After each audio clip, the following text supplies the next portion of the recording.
Powermax45 is a versatile and powerful plasma system. It is designed to use either a handheld or mechanized torch for cutting and gouging metal. The system is easy to set up and operate, but please be sure to follow all safety instructions mentioned in the operator manual or illustrated on the label on top of the system. It is extremely important that operators fully understand and follow prevention methods to guard against electrical shock and to protect skin, ears, lungs, and eyes. Since there are so many variables in setting up the Powermax45 for mechanized applications, this video will focus on manual operation. Setting up the Powermax45 for manual operation can be done in 7 easy steps. First, check the proper installation of the torch consumables by unscrewing the retaining cap to remove the parts within. Replace the parts by first inserting the electrode, then the swirl ring, followed by the nozzle. Screw the retaining cap on until finger tight. Do not over-tighten, as the consumables may become damaged and interfere with proper operation. Second, connect the torch lead to the front of the power supply. Third, pull back the quick release collar on the gas hose and insert on the quick disconnect fitting. The gas can be either bottled nitrogen, bottled air, or compressed air. Air should be filtered to remove all dirt, water, and oil, because contaminants can damage the power supply, torch, and consumables.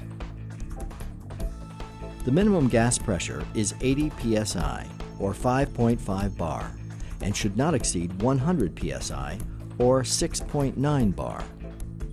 Fourth, plug the power cord into the proper receptacle, then power on the system. The power lamp on the front of the system illuminates. However, depending on the model, a plug may not be attached to the power cord. If the installation of a plug is required, or the system is to be hardwired to a power source, the work must be done by a licensed electrician. For input voltage requirements, the data plate on the bottom of the system or the operator manual has more information. Next, set the mode switch to the middle setting for plate cutting. We will review the other settings momentarily. If the LED bar in the pressure gauge is illuminated green, the gas pressure is set correctly. If the LED is yellow, the gas pressure needs adjustment. To adjust the gas pressure, turn the amperage knob all the way counterclockwise to the gas test position. Then pull the regulator knob to unlock it. Turn the knob until the green LED appears in the center of the pressure bar. Then push the regulator knob to lock it. Adjust the amperage knob to 45 amps for full cutting power. If cutting thin metal, the amperage may be lowered for improved consumable life and cut quality. The temperature, fault, and torch cap sensor LEDs should not be illuminated. Last, attach the work clamp securely to the workpiece or the cutting table near the cut. Rust, paint, or coatings must be removed to ensure that the clamp has a good electrical contact. The clamp should never be attached to the portion of the metal that will fall away. Avoid unnecessary starts because they reduce nozzle and electrode life. To perform an edge start, hold the torch vertically just off the edge of the workpiece. Flip the yellow safety trigger forward and press the red torch trigger. The pilot arc transfers to the workpiece and becomes the cutting arc.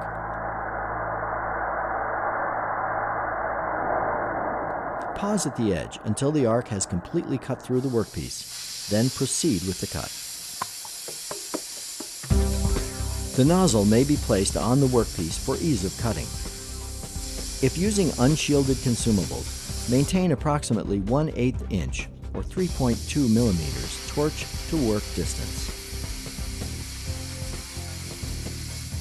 When nearing the end of the cut, angle the torch into the direction of the cut, allowing the arc to come out first to ensure a complete cut.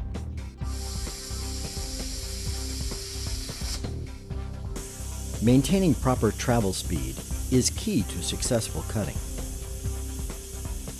Watch the arc beneath the plate, as sparks should lag 15 to 30 degrees behind the cut.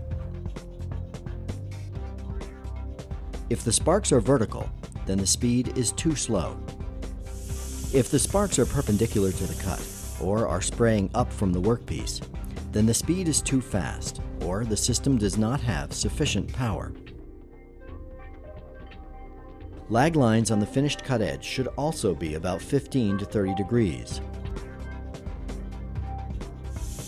A plasma cutting guide, straight edge, or template can be used to guide the torch. However, the distance from the shield center to the edge must be factored in when creating a template or placing the straight edge.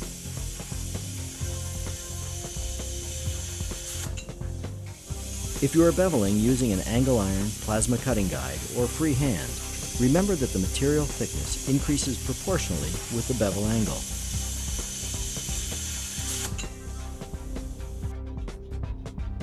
The piercing capability of a system is typically half of the maximum cut capacity. Depending on the thickness of the metal being pierced and the system being used, there are two methods of piercing. If piercing thin metal, hold the torch perpendicular to the workpiece and pull the trigger to transfer the arc.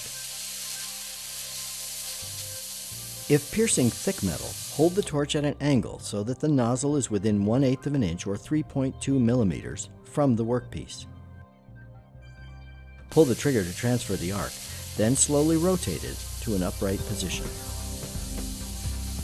In both methods, when sparks are exiting from the bottom of the workpiece, metal has been pierced, and then cutting can begin. To prolong the life of consumables, it is recommended that the second method be used to minimize damage to the consumables caused from molten metal blowback.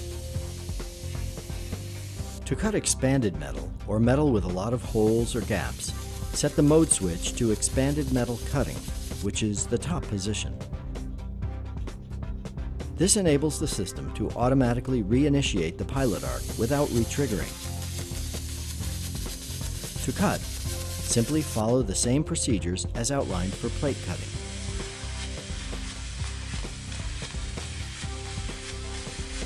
To gouge, first turn off the system, install the gouging consumables, then restart the system. Set the mode switch to gouging, which is the bottom position. Next, to get a wider, diffused arc for gouging, turn the current knob all the way counterclockwise to the gas test position. Then pull the regulator knob to unlock it. Turn the knob until the green LED appears in the center of the pressure bar. Adjust the amperage knob to 45 amps for full gouging power. Hold the torch at approximately a 45-degree angle from the workpiece, with a small gap between the torch tip and the workpiece. Then, pull the trigger to transfer the arc. Maintain this angle and slowly move the torch along the workpiece to remove unwanted metal or weld. If a shallower gouge is desired, decrease the angle of the torch.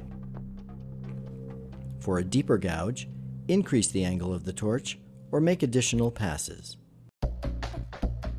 Cut quality and consumable life are two very important factors for operators. To ensure that the torch consumables last as long as they are designed to last and perform to manufacturer specifications, follow the instructions in this video.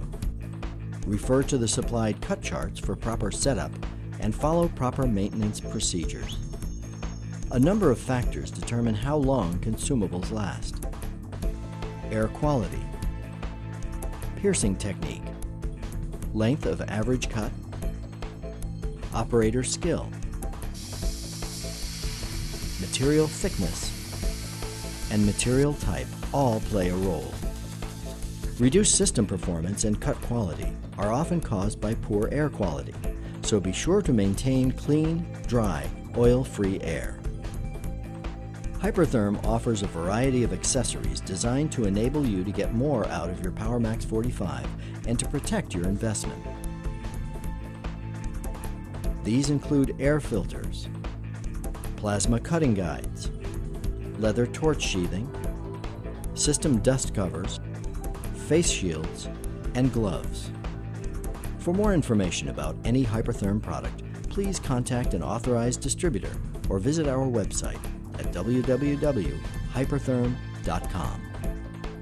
Please register your system online at www.hypertherm.com/register. Thank you from all of us at Hypertherm for purchasing a Powermax 45.